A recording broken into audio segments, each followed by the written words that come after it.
Bienvenue à Brignoles pour la première épreuve du championnat de France d'enduro 2009. Nous sommes ici, dans le sud-est de la France, dans celle que l'on appelle la capitale du centre-Var. Brignoles et ses 16 000 habitants sont au cœur d'un ancien bassin minier d'extraction de bauxite.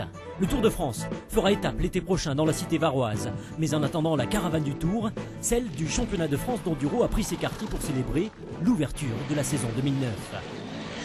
C'est le départ de la première journée de course. Honneur aux Enduro 1. Tout se joue entre Marc Jarmin, le champion sortant, et Fabien Planet, le nouveau venu. Jarmin commet quelques erreurs, un pilotage inhabituel de la part du Grenoblois.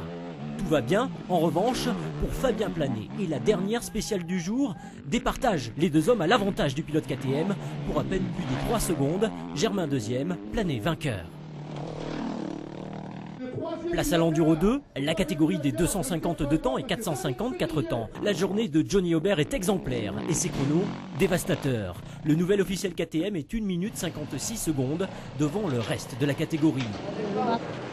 La catégorie Enduro 3 est celle des grosses cylindrées. On y retrouve le lauréat 2008 Christophe Nambotin. Pour la première fois dans l'histoire de l'enduro en France, une catégorie élite accueille une femme, la pilote Gas Ludivine Puy. Chez les juniors, la catégorie des pilotes de moins de 21 ans, le nouveau pensionnaire du team HM Honda Euroboost, Jérémy Joly, transfuge de Cherco, se montre indomptable. Il remporte les 7 spéciales du jour et termine avec 27 secondes d'avance.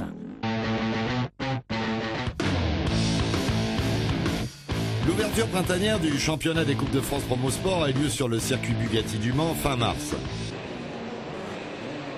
En 125 Promosport, on trouve un plateau composé de nouveaux venus majoritairement, issus de la Junior Cup ou non, et de pilotes dont c'est la 2e ou 3e saison dans la catégorie. Le jeune transfuge de la Junior Cup prouvera encore une fois sa grande forme le dimanche lors de la 2e finale du week-end. Cette seconde manche sera d'ailleurs le théâtre d'une bagarre mémorable pour les 2 premières places entre Lévy et Camier. Un mano à mano dont on a pu se régaler et qui a généré pas mal d'émotions au sein des spectateurs. Pour la course des 125 Junior Cup, on retrouve en première ligne avec la pole position Alan Teichert de la Junior Cup Academy, justement. 13 ans et engagé en championnat 125 Superbike, il est venu ici à la demande de son mentor pour apprendre le tracé du Mans.